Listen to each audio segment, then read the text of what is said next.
tous grands. Ils sont tous grands. Et mes enfants sont tous pieds 2, pieds 3. OK, donc, ceci dit, on m'a invité ce matin afin que je puisse partager avec vous pourquoi j'ai donné la vie au Seigneur. Je vais peut-être y aller quand même. Pourquoi j'ai donné ma vie au Seigneur? Et pourquoi je continue aussi de suivre le Seigneur depuis plus maintenant de 38 ans. 36, 38 ans. Ça fait déjà un petit bail. Et en passant, je regarde ici dans la salle, il y a plusieurs personnes que j'ai connues ici dès le début de ma vie chrétienne. Il y a plusieurs de vous, là, on se connaît depuis des années. De vous voir la binette un peu. J'ai ma soeur qui vient d'arriver, juste là, ça fait longtemps qu'on s'est vu aussi. C'est plaisir de vous voir. OK. D'abord, je suis né ici dans la région. Je ne suis pas un importé. Je suis né ici dans la région Saint-Honoré. C'est tous Saint-Honoré. Et maintenant, une belle petite ville, en passant, il y a de la place beaucoup sur Saint-Autant. Il y a beaucoup de place. Donc, Saint-Honoré, ce qui était alors un petit village agricole, où je demeure toujours aussi. Je suis installé là depuis plusieurs années. Je suis marié à Martine depuis 41 ans déjà. J'ai 3 enfants, une fille, 2 garçons.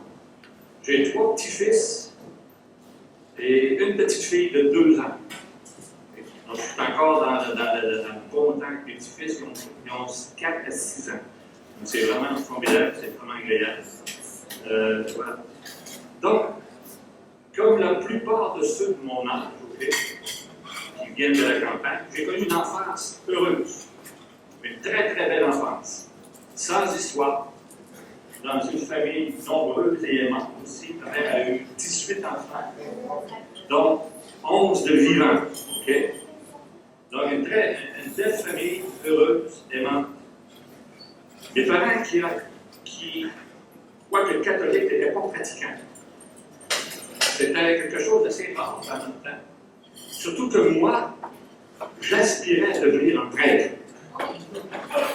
Dès mon jeune âge, je m'amusais des après-midi à descendre au sous-sol. J'aurais installé un petit hôtel et je me pratiquais à la messe. Et mon plus grand rêve, c'était de devenir enfant de choc et de servir la messe. C'est sérieux ce que je dis là. Ça, c'était vraiment sérieux. Donc, c'était très, très, très, je dirais, éveillé à la religion. Et ça m'intéressait énormément.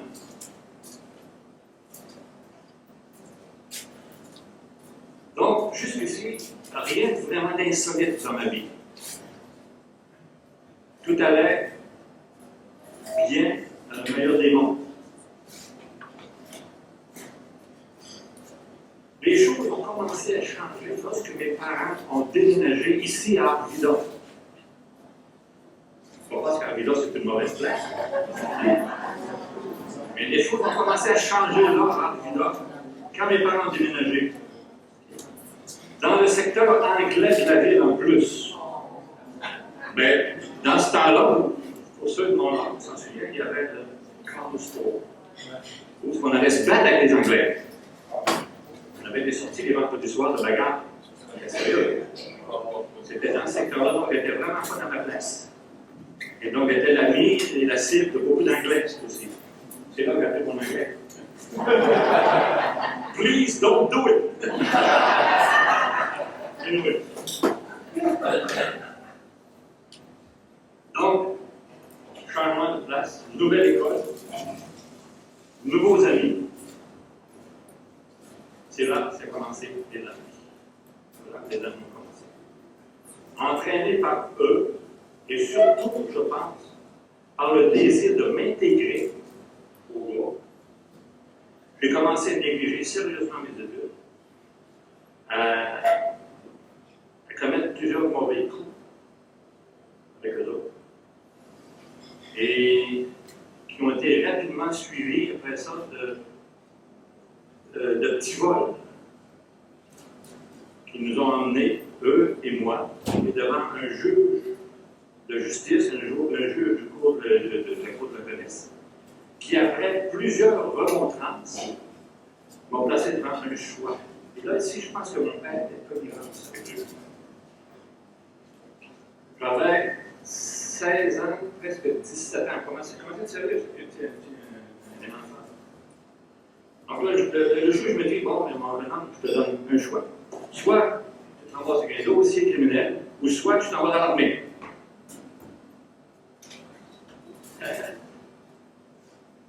Donc, j'avais un choix. Je n'ai pas hésité un instant. J'ai joint la marine à 17 ans.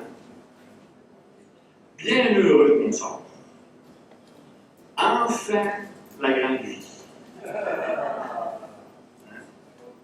À moi le monde. Les voyages, les aventures, puis les filles, bien sûr. Ça vient tout ensemble. Il y a un ancien marin qui est juste là, il rit, là. Donc, après mon entraînement militaire à Saint-Jean, pas fort à Saint-Jean, que j'ai trouvé que c'était extrêmement facile et qui correspondait exactement à mes désirs. Aucun problème dedans, tout était parfait, c'était vraiment agréable. Puis un petit cours d'anglais. Je me suis retrouvé à Halifax sur des destroyers, à parcourir le monde. C'est ce qu'on fait. J'aimais la marine. J'aimais beaucoup la marine. J'aimais la mer. C'est extraordinaire la mer. Il faut connaître ça. C'est extraordinaire la mer. Un jour, si calme. Puis le lendemain, si. Wow! C'est dangereuse même. Donc, j'aimais la marine, j'aimais la mer, j'aimais les voyages, et j'aimais surtout les esclaves. Parce que, vous savez, des fois, on passait en mer, pas une semaine, pas 2 semaines. J'ai passé 2 mois en mer. C'est long, 2 mois. Et on nous emmenait tout près des côtes de l'Écosse, je me souviens, on voyait les côtes. Non, ça ne sera pas pour demain. C'était comme ça régulièrement. Non. Mais c'était comme ça, puis j'aimais ça.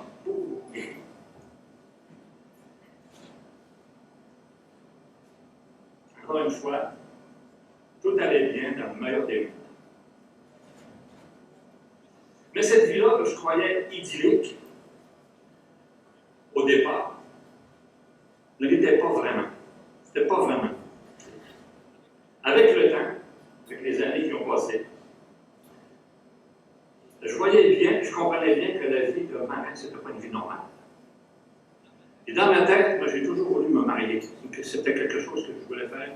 J'avais un bel exemple chez nous, mon père, ma mère. C'était important pour moi de me marier. Je comprenais très, très, très bien que dans la marine, c'était une chose à ne pas faire. Ce que j'ai réussi, je ne l'ai pas fait. Et je voulais me marier absolument, c'est quelque chose qui était pour moi extrêmement important.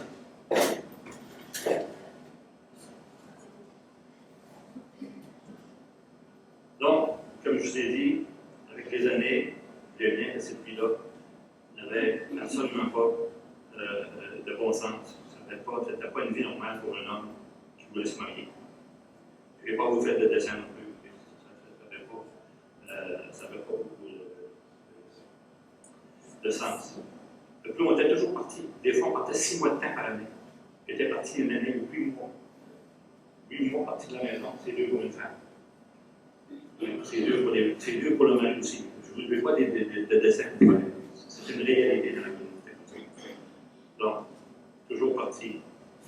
Donc, un peu déçu et bien conscient que cette vie-là me détruisait tranquillement, pas vite, lentement mais sûrement.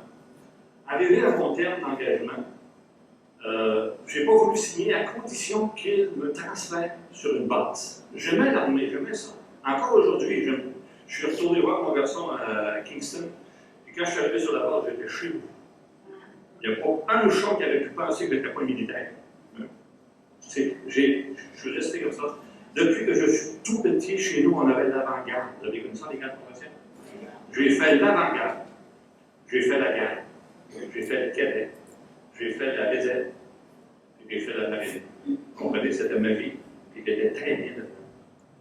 Et j'y serais encore, je serais probablement encore heureux. Et dans ce sens-là. Donc, je aimais ça. Mais, voilà. Donc, ils n'ont pas voulu, ils m'ont refusé de me transférer sur une base. Donc, je suis parti d'équiter, tout simplement, avec une release favorable. Donc, je retournais à la vie civile. Certain que les choses allaient, encore une fois, aller pour le mieux.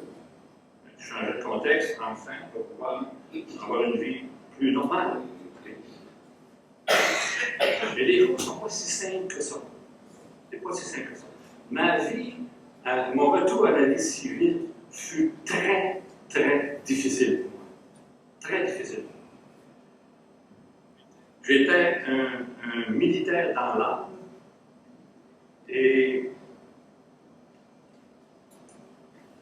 donc j'ai appris rapidement, très rapidement, que bien que tu sortes Jean-Marc de la marine, tu ne sortais pas de la marine de Jean-Marc.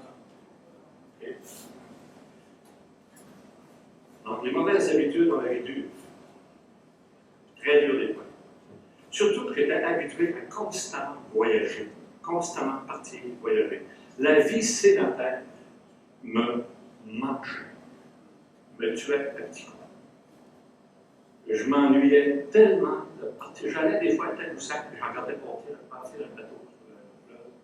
Je disais à ma femme, j'ai dit encore des fois que je partirais. Demain matin, je partirais, j'en partirais. N'importe quand j'en partirais.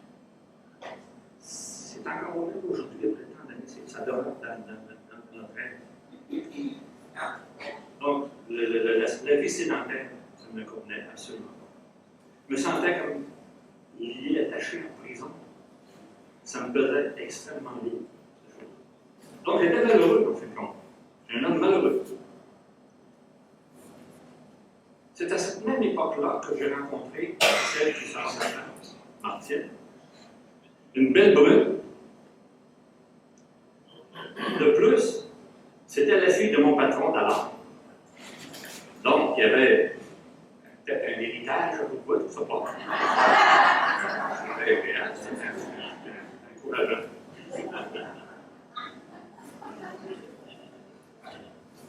Enfin, je me disais, je vais être un homme heureux. C'est tout ce qu'il faut. Tout ce qu'il faut. On s'est marié le 7 juillet 1978, de 41 ans, 42 ans. Ma femme, des fois, elle ne me pas. 42 ans, merci. Un an plus tard, on s'est acheté un terrain à Saint-Honoré, avec le but futur de construire une maison lorsque nos économies nous permettraient. À cette époque-là, je suis inscrit à l'Université de Chicoutimi dans un bac spécialisé en enseignement secondaire en anglais. Ça a bien été, jusqu'à ce que je commence à enseigner, faire de la suppléance. On commence toujours par la suppléance. Et je me suis rendu rapidement compte que pour un soldat, un peu un ancien militaire, qui avait fait de la suppléance dans une école, elle a enseigné l'anglais en plus, c'est pas évident. Et j'étais une personne quand même, un militaire habitué à la discipline. Puis là, tu rentres dans une classe de secondaire. Ils ne veulent rien savoir de l'anglais, ils ne veulent rien savoir du prof et de la discipline. Ça n'a pas duré longtemps, j'ai cassé. Je n'ai pas été capable de les casser, c'est eux qui m'ont cassé. J'ai abandonné l'enseignement. Mais la vie continuait, il fallait que je travaille. Et j'ai toujours été travaillant. Donc 2 ans plus tard, ma fille Pascal est venue au monde. J'avais un bon travail. J'avais construit ma maison. Je travaillais dans une compagnie de construction ici même, dans le village, compagnie CAD Construction, peut-être que vous avez connu ça. Compagnie CAD. J'ai travaillé plusieurs années, parce que j'étais dans les 12-12. J'ai travaillé longtemps pour eux autres. J'ai travaillé comme interprète au début, pour eux. Après ça, j'ai travaillé comme monteur d'essai de structure et comme mécanicien de chantier. Après ça, je suis devenu chantier menuisier, opérateur de machinerie lourde. On a fait des choses de menuisier. Et oui. Tout était parfait. On ne peut rien espérer de mieux. Une bonne femme, 3 beaux petits-enfants, une maison, un bon travail,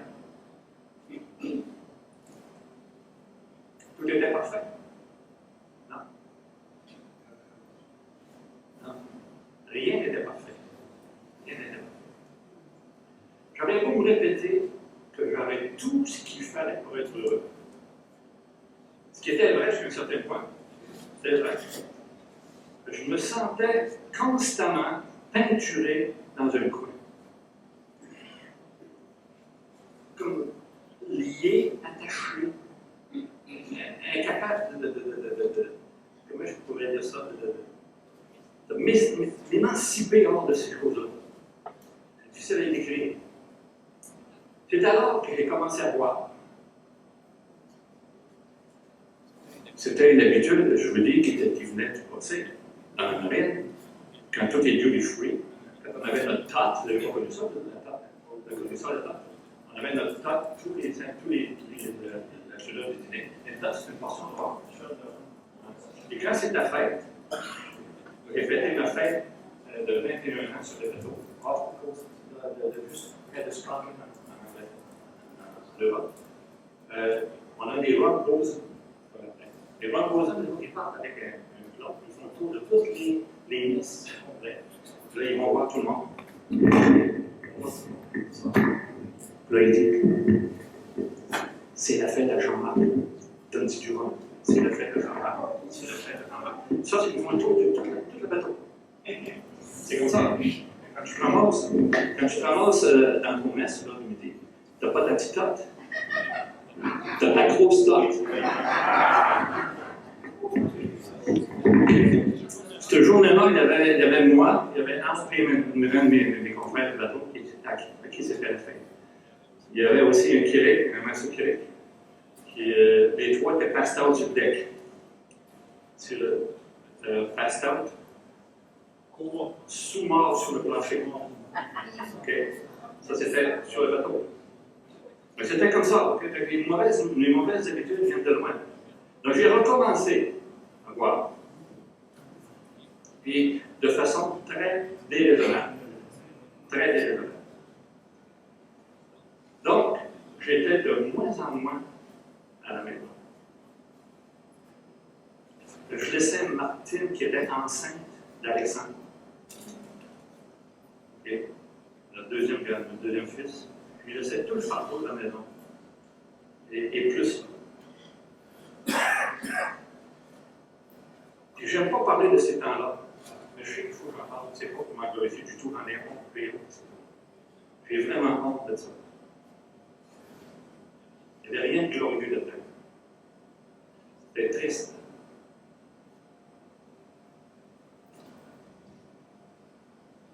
Mais, chose curieuse quand même, c'est dans cet triste épisode-là de ma vie là, que Dieu s'est manifesté la première fois. Vous savez, la marine avait bien beau avoir le doublage, ce qui est vrai. Je prenais conscience, par contre, en plus, que ce vide-là, ce malaise-là qui m'habitait constamment, que je ressentais dans ma vie, pouvait peut-être être spirituel. C'est là, j'ai eu cette pensée-là. J'ai dit, je disais même à ma femme Martine, je pense que mon problème est spirituel. Donc, c'est bien, on va retourner à l'église. On va retourner à la messe. On va régler notre problème. C'est ce qu'on a fait. Une femme qui était déjà une bonne chrétienne, entre guillemets, une bonne catholique. Et elle était contente, vraiment contente de mon choix, et ça va régler son problème. Mon mari, enfin, il va revenir c'est bon sens.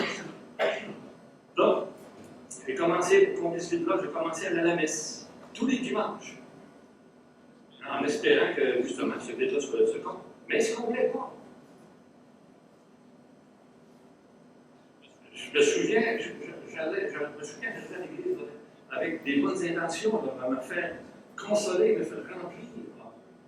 Mais que je ressortais de là, vide. Il n'y avait rien qui s'est passé. Il ne se passait rien spirituellement. C'était encore mort, il ne se passait rien. C'était décourageant tout ça. Ça continuait. Ça a été continué comme ça. Ça allait mal. C'est drôle. C'est pas en allant à l'église que ce vide-là, c'est au travail. C'est pas au travail, c'est au travail. On en parlait tout à l'heure. Le Seigneur agit une fois d'une façon qu'on s'attend normalement. Donc, c'est au travail. il y avait, parmi l'équipe au travail, il y avait deux gars. Deux pièces d'or. Je suis grand, il était plus grand que moi, plus costaud. Du moins, aussi gros et aussi grand. Quand même, je connais. Et ces deux gars-là, il y avait quoi de particulier que je trouvais donc comique. Ils arrivaient ensemble de travailler tous les deux. Ils arrivaient de travailler, ils partaient travailler dans une mini-hostel. Vous imaginez deux gars de 6 pieds 1, 6 pieds 2, 225 livres sortir d'une petite mini-hostel. C'était le fun de ne pas sortir et voir le travail. C'est quelque chose qui m'avait vraiment. Je trouvais ça vraiment spécial. Okay. Mais le plus surprenant de ces deux gars-là, c'était qu'à l'heure du dîner, dans la rue, ils lisaient leur Bible. Il y avait une petite Bible rouge, comme on dit. Il y avait leur petite Bible. Puis ils lisaient la Bible, ils faisaient leur prière. Puis il y avait des. Vous savez, des roulottes de gars. Des posters de belles femmes. Souvent, les autres, les gars, ils en mettaient en avant. Ils les épinglaient avec deux places. Ils les arrachaient, ils les jetaient. Le fait que les gars, les autres, ils avaient du fun avec ça. Tu comprends? Non. On se moquait des autres.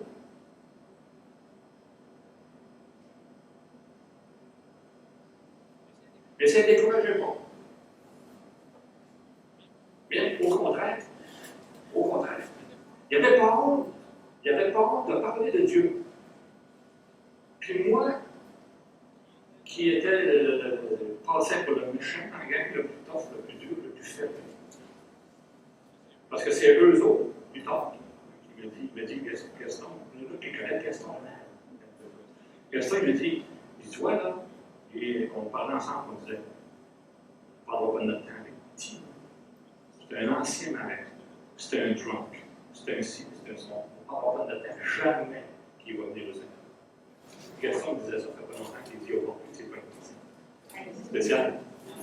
Anyway, c'est ça. Donc, il n'y avait pas honte de parler du Seigneur, il n'y avait pas honte de parler de Dieu ouvertement, puis il répondait à toutes nos questions avec la Bible. Une petite Bible rouge, je trouvais ça spécial, une petite Bible rouge. Je me passais au petit livre de marron. Le petit livre de marron. Mais c'était ça, il y avait le petit Bible rouge. C'était vraiment quelque chose de bien. Et c'est ça, chose surprenante, moi je me suis mis à envier une chose chez eux. Leur foi. Parce que eux, que Jean-Marc, qui avait l'air de mauvais garçon, j'ai toujours été une personne pieuse. J'ai toujours, toute ma vie, fait mes prières avant de coucher le soir. J'ai toujours fait ça. Et j'ai toujours parlé à Dieu. Et j'ai toujours été honnête envers Dieu. J'ai toujours été honnête. Même dans des prières que je disais, je crois, que dans déjà pas entendu des bouts que je dépassais, que je disais plus. Parce que je disais à Dieu, m'excuse Dieu, mais je sens hypocrite de dire ça parce que j'ai crois. J'étais vraiment honnête avec Dieu. Et eux ne savaient pas c'est comme ça. C'est pas important. Mais moi, j'enviais leur foi. J'aurais donc aimé ça, avoir cette foi en moi qui produisait cette vie-là chez eux. C'était formidable. Là, je me disais, au moins eux, ils savent de quoi ils parlent. Ils savent de quoi ils parlent. Parce que nous, dans la roulotte, la guerre, on défendait notre religion, on défendait notre catholicisme, on était une gang d'hypocrites, parce qu'il n'y en a pas un dans la gang qui suivait leur religion. Mais là, on laisse donner bonne conscience, on défendait notre religion. Et moi, je ne savais pas qu'on était hypocrite, c'était l'hypocrisie. Donc, les autres, ils ne foulaient pas au pied de leur religion comme nous autres, on le faisait. Je trouvais ça assez. Puis moi, ça me parlait, ça m'interpellait, ces choses-là. Et au moins, ils ne sont pas hypocrites, ils ont cette hypocrisie-là dans le cœur. Puis ils ont une foi qui est forte, qui est vivante, qui sont capables de défendre. On va leur demander de défendre quoi que ce soit dans les noms de l'école, mais je ne suis pas dit. Voilà. Anyway. Les semaines ont passé ainsi. Mais ce qui est intéressant, c'est que Dieu n'avait pas fini. Il a placé dans ces mêmes moments-là, dans ces mêmes temps-là, d'autres chrétiens sur mon chemin. Puis, et de façon beaucoup plus personnelle cette fois-là. Ça a été vraiment intéressant. Il y a eu d'abord Paul, mon cousin Paul Vincent, vous connaissez. Son épouse, Carmen. Il y a eu Henri-Paul Simard, Marie-Dominique. Eux m'ont présenté l'Évangile.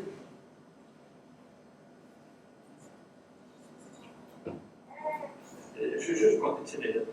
Henri-Paul Simard, c'était un contrôleur aérien, qui travaille à l'aéroport Saint-Benoît, tout près de chez nous. Il reste pas loin de là. Henri-Paul, en dessous, est le cousin de ma femme. Et quand que je prenais un coup fort, j'étais à l'hôtel, je cherchais, Dieu me parlait. Il ne faut pas oublier que dans cette période-là, Dieu me travaillait. Je partais le soir, j'allais jusqu'à la tour de contrôle, je montais en haut, j'allais voir Henri-Paul. Puis là, j'allais parler de Dieu avec lui. En anglais, parce qu'on ne voulait pas que les gens comprennent. Les opérateurs, c'est tout bilingue. Mais pour vous dire pareil, les contrôleurs sont tous bilingues. Puis moi, je parlais en anglais pour pas que les gens puissent savoir pas comprendre. Mais c'est intéressant de voir la manière que Dieu travaille dans la vie des gens, de manière qu'on ne suspecte pas. On voit pas ces choses-là, c'est invisible. Mais Dieu travaille d'une façon. Il m'emmenait, même si je n'étais pas croyant, je ne voyais pas. J'étais en poisson. J'allais voir Henri-Paul jusqu'en haut de la tour pour parler de Dieu avec lui. Je me souviens bien de quoi on a dit. Ce n'est pas ses paroles qui prennent nos Seigneur. Je ne m'en souviens pas, mais il y avait cet élan-là. Et Dieu ressentait cet élan-là chez moi. Il provoquait probablement. Et il m'emmenait jusque là. C'est intéressant.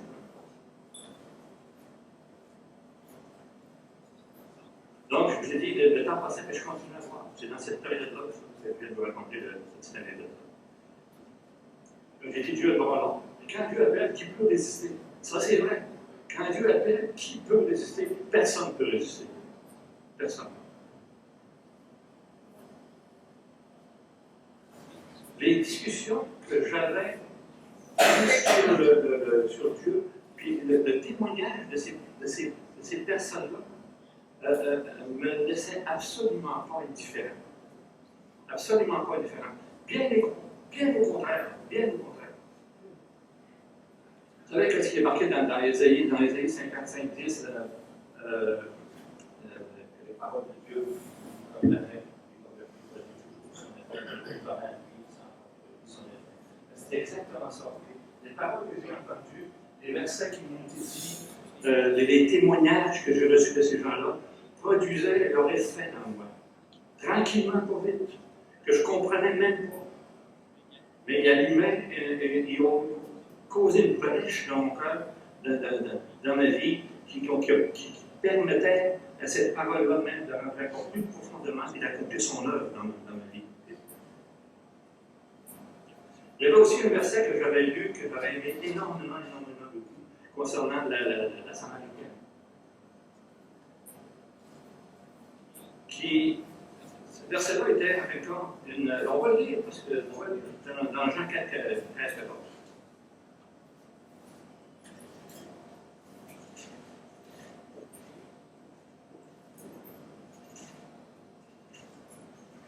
Jean 4, 13, 14. Vous êtes rendu? OK. C'est Jésus qui répond à cette Samaritaine-là. J'ai lu les livres aussi. Elle était sur le bord d'un puits, elle puisait de l'eau. Puis le Seigneur lui dit quiconque boit de cette eau aura encore soif. Mais celui qui boira de l'eau que je lui donnerai n'aura jamais soif. Et l'eau que je lui donnerai deviendra en lui une source d'eau qui jaillira jusque dans la vie éternelle.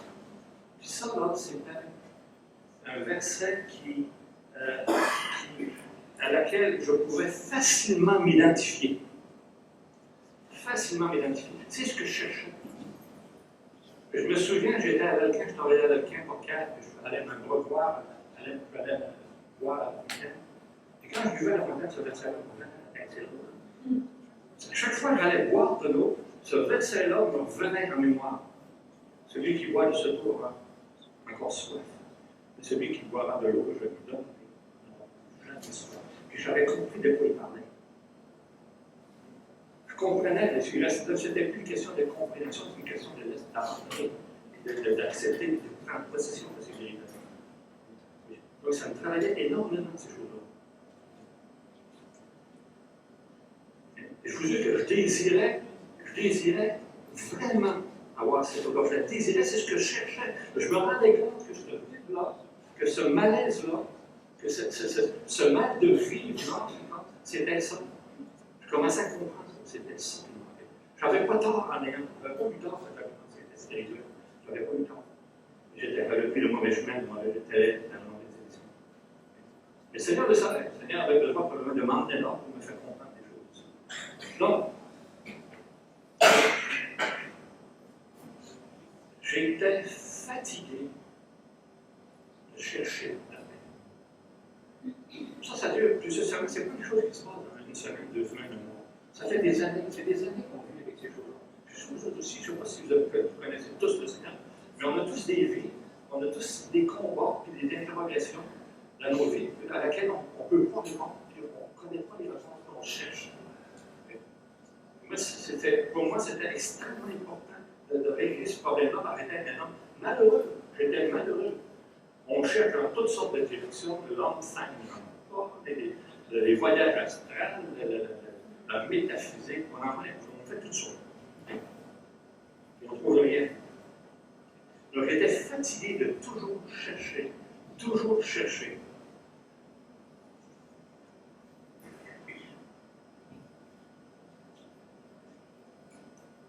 Un samedi soir, ça fait la journée fatiguée. Un samedi soir, j'étais comme à l'accoutumée, à brasserie, parce que j'avais passé presque toute la journée, c'était un samedi. Vous voyez, là, c'était pas bien, là. C'est honteux, ce jour-là. J'en ai honte. Quand ma femme était à la maison, elle était petite. Moi, j'étais à la brasserie de la femme du coup. Rien de drôle, là. Et là, on était rendu vers 6h30, 7h le soir. Je n'étais pas encore allé souper, là. Pas sous. Mais je peux vous dire une chose. Extrêmement malheureux. Puis pas rien que malheureux. J'avais honte de moi. Je savais qu'est-ce que je faisais. Je savais qu'est-ce qui se passait. J'avais honte de moi. Je me dégoûtais.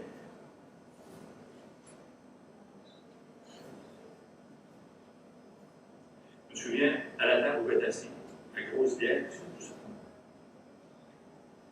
Mais ce qui est intéressant, c'est que je ne sais pas comment ça se fait. Tout d'un coup, je décide de partir et aller à l'Assemblée où ce que je savais que les frères se réunissaient. Mes 2 travailleurs, je le savais, parce qu'on se passait tous les matins. Je passais en avant de leur lieu de réunion. Puis je savais qu'un des 2, il était un évêque. Puis pour moi, un évêque, c'est un évêque. C'est un quart. Puis une crosse, un habillé, son front. Puis je savais que il était toujours un chien, pour travailler ça, toujours un chien. Et moi, je l'imaginais, c'était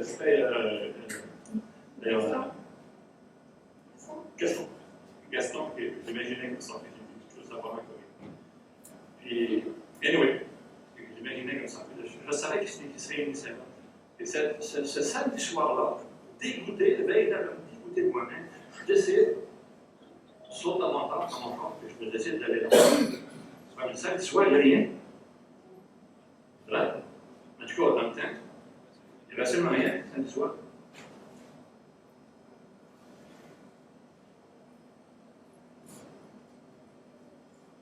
Mais,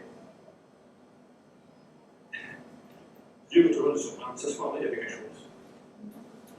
Il y avait une réunion de jeunesse. Et on se réunissait sur le boulevard Saint-Denis, en haut de restaurant. Il y avait à peu près 75 marches. Et je me suis toujours dit par après, une chance qu'elle était chaudée pour aller moi. C'est fou pareil, non, mais c'est les plans de Dieu. Voilà, c'est les plans de Dieu. Avoir été bel agent, je ne pense pas que j'avais pas de parole. J'avais monté, j'arrive en pleine réunion de jeunesse. C'était plein de jeunes gars, de jeunes filles, qui chantaient, qui respiraient la joie de vivre. Puis l'amour du Seigneur. C'était là, c'était visible, c'était palpable, c'était tellement, ça m'a tellement fait du bien, ça m'a tellement réconforté. J'ai parlé avec Paul Boucher, que je n'avais pas connu, qui est parti maintenant, ça fait longtemps. Je parlais avec lui, il était responsable, c'est lui qui est occupé. Je parlais de ce que je suis en train de vous parler là. Puis il me dit, Marc, pourquoi tu ne dis pas au Seigneur? Pourquoi tu ne mets pas ça? C'est ici, le Seigneur. Oui, mais je dis, je suis en train de lui dire. C'est drôle, c'est comme si je m'avais donné une claque comme ça. Hey, viens là avec toi. Je suis en train de lui dire au Seigneur. Puis le Seigneur, il m'écoutait. Le Seigneur, il comprenait. Puis il répondait. Il ne m'a pas donné là pour rien. Pour moi, c'était comme un. Je n'ai pas compris mon salut. Je n'ai pas compris grand-chose, je ne connaissais rien de la Bible. Mais le Seigneur venait de m'enlever un fardeau. Ça me permettait de respirer, c'est drôle. Je commençais à respirer, et là, c'est formidable, c'est même fort. Ça m'intéresse. Je pense que c'est là que j'ai pu enfin décharger mon fardeau. Me décharger de ce fardeau-là. Puis de voir aussi ce vide-là, de se combler. Pas comme ça, mais je voyais qu'il y avait des réponses, des réponses étaient positives, c'était bien. Donc ma vie, je ne le savais pas encore, mais ma vie venait de changer. Elle venait de changer à ce moment-là. Je ne le savais pas encore. C'est ce soir-là, il est parti à la maison, puis moi j'avais fait veiller, c'était Vanessa jusqu'à minuit. C'est sérieux, là. Du coup, la réunion, ça fait 7 ou 9 heures. La petite note de minuit, mais je suis arrivé de minuit. J'ai fait veiller les jeunesses, il y avait la réunion, il y avait des cultes le dimanche matin. Jusqu'à minuit. Donc, je dois aller à la maison. Là, j'arrive même dans la chambre. Je n'en adore pas, c'est sûr. J'arrive devant Martine, mon épouse, qui m'attendait inquiète et furieuse. Pas contente. Elle me dit, grand-mère, tu te refais ça encore une fois. Refais-moi ça encore une fois, là, puis je m'en vais. Je te quitte. Puis moi, je viens de cramer, je t'ai dit, Martine, regarde. Je me rappelle, j'étais au pied d'une. Je dis, Martine, regarde, faites-vous-en pas. C'est fini. Une autre promesse dit, ouais. Mais moi, je le savais que c'était fini. Et elle ne savait pas que je venais. Non, elle ne savait pas. Pensez-vous était prêt à lui dire? Hey, là, c'était l'alcool, maintenant, ça va être la religion pour moi. Je ne suis pas prêt à parler de dire ça. Non, je ne parle pas. C'est drôle, ça se peut passer dans mon tête. Le lendemain matin, donc le matin, je me lève de bonne heure. Je prends ma douche, je me rase en plein dimanche matin. Je me lève de bonne heure, je prends ma douche, je m'habille tout droit, et je m'en vais. Je dis pas, je vais. Je ne suis pas prêt à dire je vais, mais je ne sais pas fumer, je parle. Je m'en vais. Je ne suis pas appliqué. Elle m'a dit un peu plus tard, elle dit, je pensais que tu avais une autre femme. Mais je ne l'ai pas dit. Anyway, pourquoi ce matin-là? J'avais vraiment peur de lui être. C'est cette vérité-là. Parce que tu dis, c'est sûr qu'elle va me quitter. C'est sûr qu'elle va me quitter. Je ne serais pas capable. Écoute, elle venait de m'avertir. À minuit, elle venait de m'avertir. Commence-moi une affaire de même, que je te quitte. Non. Je ne peux pas passer. Tu sais, elle m'a dit, il est le fou. Il est parti sur un autre trip, ça. C'est ça, c'est comme ça que je le voyais aussi. Pauvre type. C'était quoi sa place? Là, il arrive une main. D'abord la boisson, maintenant la réunion. Je dis, ça, c'est sûr qu'il va s'en aller. C'est sûr. Du moins, c'est ce que je pensais. C'est ce que je pensais. Mais en fin de compte, pas très longtemps après, pas très longtemps après, écoutez, ma vie avait changé, et de beaucoup. J'avais changé complètement. C'était le soir, c'était la noirceur. Le lendemain, c'était la lumière. Et Dieu avait changé ma vie, véritablement.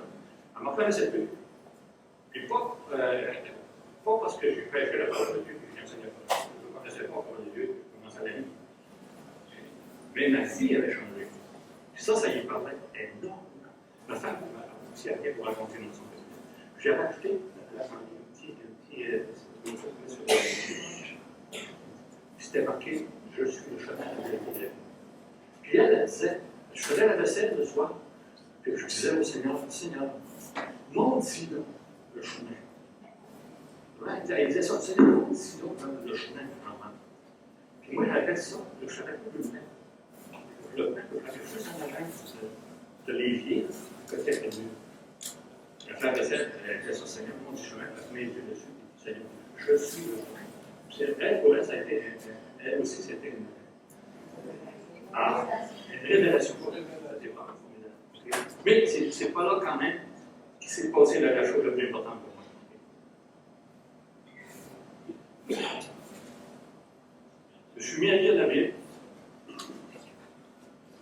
tous les soirs, sérieusement. Puis je me souviens, je suis arrivé dans Jean 3, 14, 16. Surtout Jean 3, 14.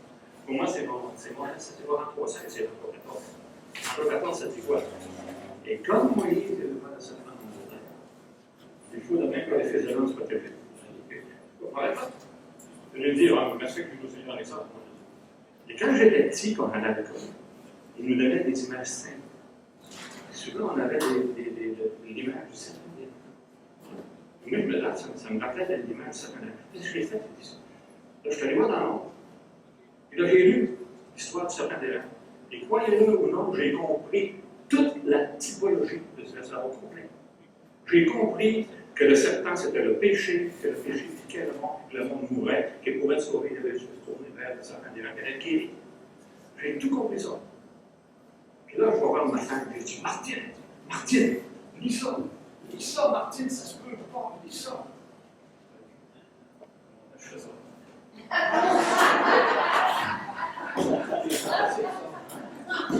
Pour moi, c'était une révélation incroyable. Je venais de comprendre que j'étais sauvé. C'était clair comme de l'eau, donc j'étais sauvé parce que Christ était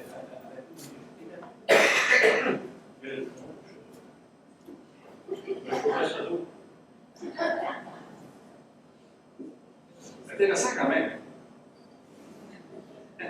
Petite fille.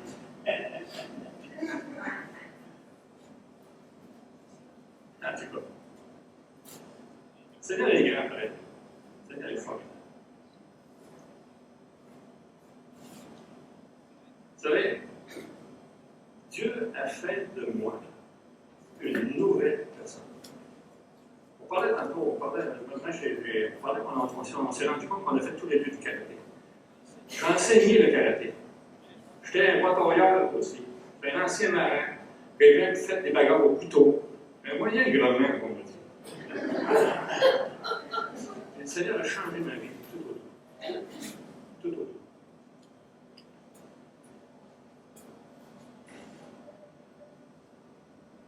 Désormais, je ne fermais plus les bars, je fermais les églises. C'est vrai.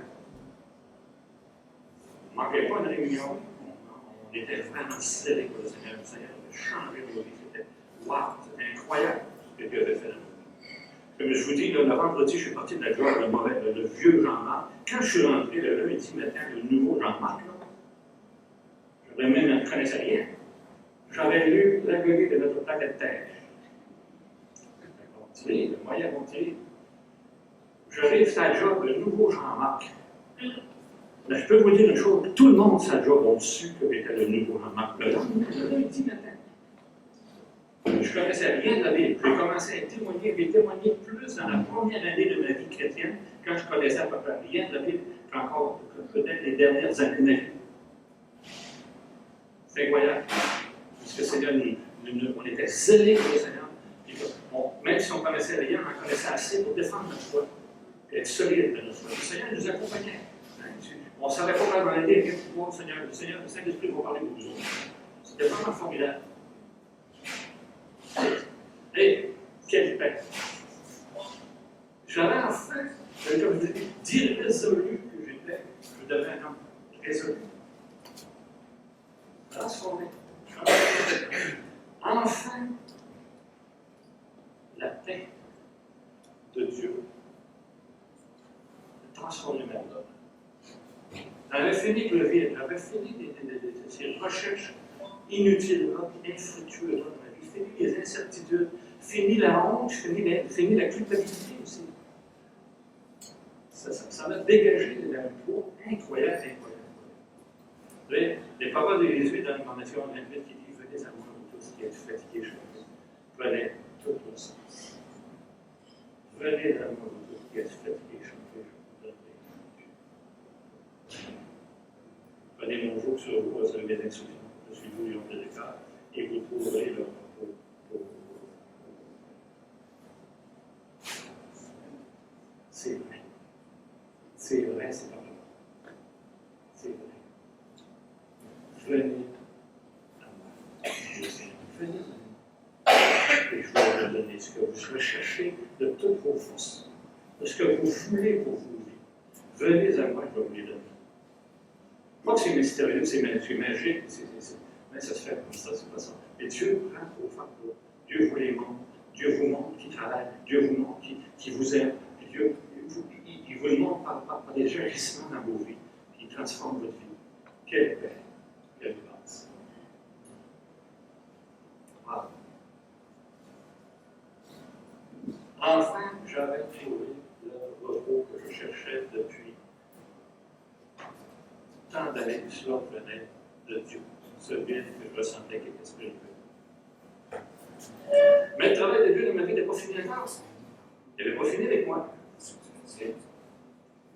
En plus de transformer mon corps, en plus de transformer mon âme, et il a fait la même chose pour le Seigneur. Un matin, j'arrive dans le parking de l'église, je ne vais pas dire la femme où j'allais. Comment est-ce qu'elle fait pour endurer tout ça? Mais elle ne parlait pas, un bon matin, j'arrive, peut-être 2 semaines après, 3 semaines après. J'allais à l'église, je m'étais pris une petite Bible de rouge, comme tout ça là, mes amis, et je la cachais en dessous de mon siège de l'auto pour pas qu'elle la voie. Hein, parce que j'étais encore dans le trip de la religion. Puis un bon matin, j'arrive de l'Assemblée, j'arrive dans mon parking, dans mon entrée, je leur arrête mon auto, puis je dis OK, Seigneur. Si Martine veut partir à cause de ça, moi j'ai décidé de te suivre. Et moi, je vous garantis que c'est là que le Seigneur a dit. J'ai donné ma femme au Seigneur, et le Seigneur est là. Vous comprenez ce que je dis? Oui. C'est le jour-là que j'ai dit, Seigneur, c'est toi que je vais suivre. Si elle veut s'en aller, elle part. C'est ce jour-là que le Seigneur s'est converti. C'est formidable. Moi qui pensais, il m'a donné encore plus. Il m'a donné, moi, le Seigneur il avait donné un nouveau mari, mais il m'a donné une nouvelle femme. Il m'a donné une nouvelle femme. Pour former un nouveau couple. Un couple nouveau. Dans le Seigneur. Le Seigneur est grand.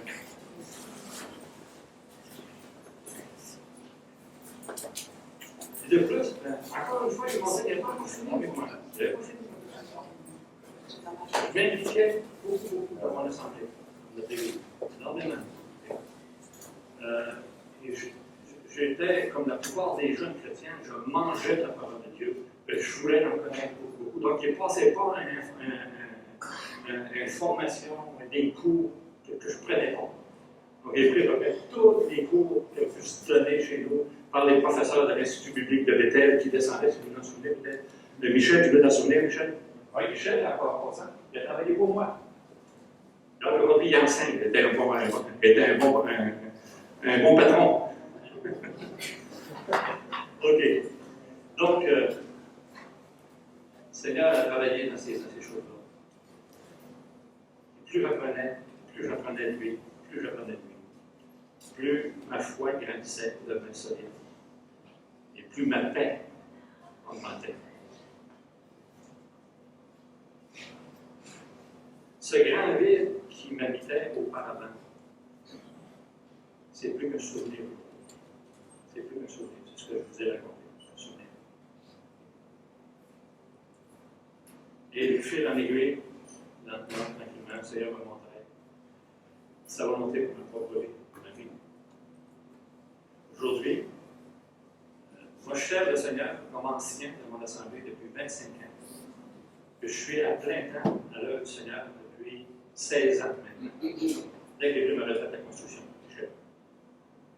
Encore. Dès la retraite, je suis venu servir du Seigneur. Bientôt. Et j'ai aussi le privilège, dans ce ministère-là, de servir d'autres assemblées aussi. Je m'occupe de toutes les assemblées du Nord, les frères. Vous connaissez, je suis un frère. Toutes les assemblées du Nord, Europe, Nicolas, là-dessus, j'enseigne là tous les mois. Toutes ces églises-là. On a construit d'ailleurs l'année passée l'église à Bécomo, la petite église de frères. C'est une belle église, c'est vraiment formidable. C'est encourageant de voir que ça travaille ici. C'est vraiment encourageant aussi. Donc je me sers aussi ces églises-là tous les mois.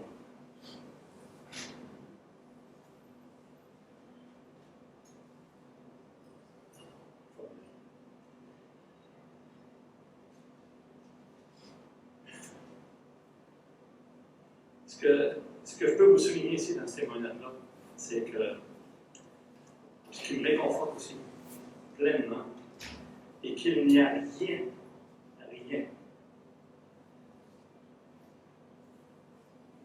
qu'on puisse faire pour que Dieu nous aime plus. Si vous ne connaissez pas Dieu, vous pensez peut-être que ce n'est pas assez bon encore. En fait, il y a une semaine, on mentionnait ça. Vous pensez que ce n'est pas assez bon. Dieu est encore besoin. Si nous l'aimons, c'est parce que Dieu nous a aimés le premier. Alors que nous étions encore des pécheurs, tout croche, avec le courrier, avec pas de choix en fait. Le Seigneur nous aime pareil. Le Seigneur a donné sa vie pour nous autres dans ces moments-là. Car Dieu a tant aimé le monde qu'il a donné son Fils unique. Pas à ceux qui l'aiment, à ceux qui veulent le voir. À tout le monde. Il l'offre à tout le monde. Le Seigneur vous l'offre, Dieu vous l'offre aussi. La dernière, c'est la réponse à vos questions.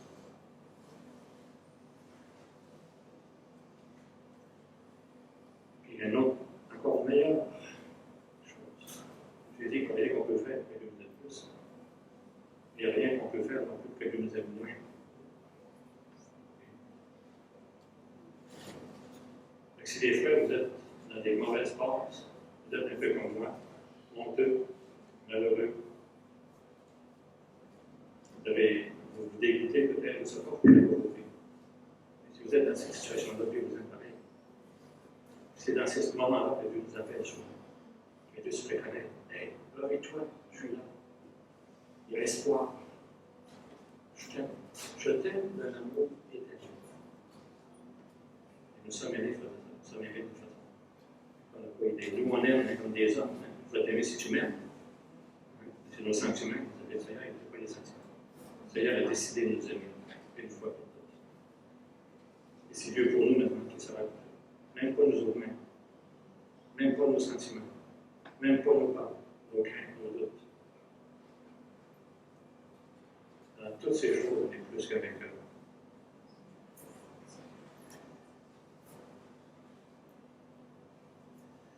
Mon plus grand désir maintenant, c'est de continuer à servir. Il m'arrive à 70 ans. J'ai un monsieur que la majorité de nos groupes probablement connaissent, M. Roy Botry. Ceux qui ne connaissent pas, c'est lui qui a ouvert l'église des Frères. De 95 à 96. En 96, il conduit encore son auto. Il fait encore ses tournées. Il fait encore ses tournées hors de Sherbrooke. Il fait encore ses tournées à Chicoutimi, à Latuc, à Gérardville, à Bécomo. Il est 70, je commence à me trouver vieux. Puis, je regarde mais le Seigneur nous demande des fois de regarder ces gens-là. Regardez ces gens-là. C'est les gens comme ça qui nous encouragent.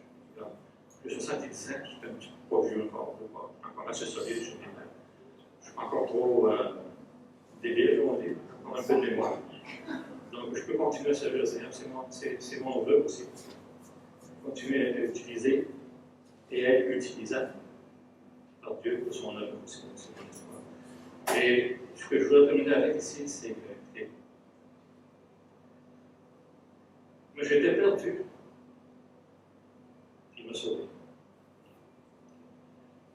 J'étais complètement aveugle, il m'avait donné la vue. On voit ça dans les évangiles, on lit ses apôtres, on voit ça pour le il fait ça pour nous autres. Il le fait pour nous autres. Il aurait très bien pu me mettre ma vie dans les évangiles, ça aurait fait la même chose. C'est ce qu'il a fait dans ma vie. Okay? Il m'avait donné la vue. J'étais triste et honteux. Ça m'a mangé, ces choses-là. Puis il m'avait donné la joie. Il m'avait donné la vie, la joie de la vie. J'étais troublé. J'étais vraiment troublé. Il m'a donné sa paix. Cette paix de Dieu qui surpasse toute intelligence. J'étais mort dans mes péchés. En route vers la damnation, vers l'enfer. Il m'a racheté sur la croix du Calvaire pour un héritage. Il a commis sa corps sacrifié, il nous avait donné des cieux. Assis à la droite de Dieu Christ.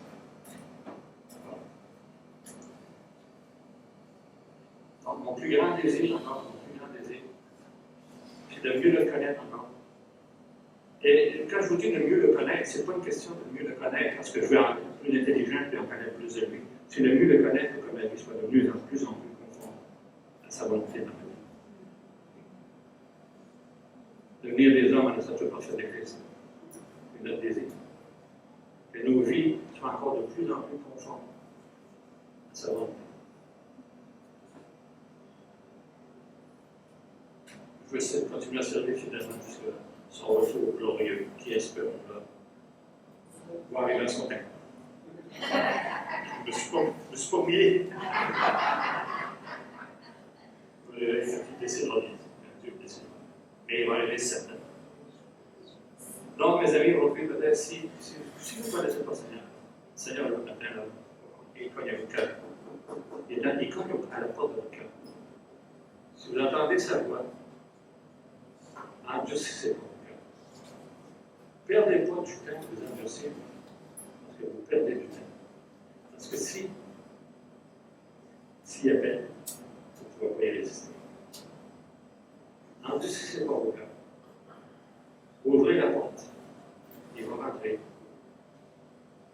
Il va faire le ménage. C'est formidable. C'est une femme de ménage. Parce que moi, j'ai essayé de faire le ménage dans ma vie. J'ai essayé de faire le ménage dans ma vie. Je n'ai pas été capable. Lui, il va le faire, le ménage. Il va rentrer. Il va voir ta maison toute roche, tout viré de bord. Puis il va tout te placer ça comme il faut. Pas formidable? Il va transformer nos vies. J'arrête ici mon témoignage, ça fait déjà assez longtemps que je parle. J'avais un cantique, vous chantez, est-ce que vous permettez que je vous chante un cantique? Wow.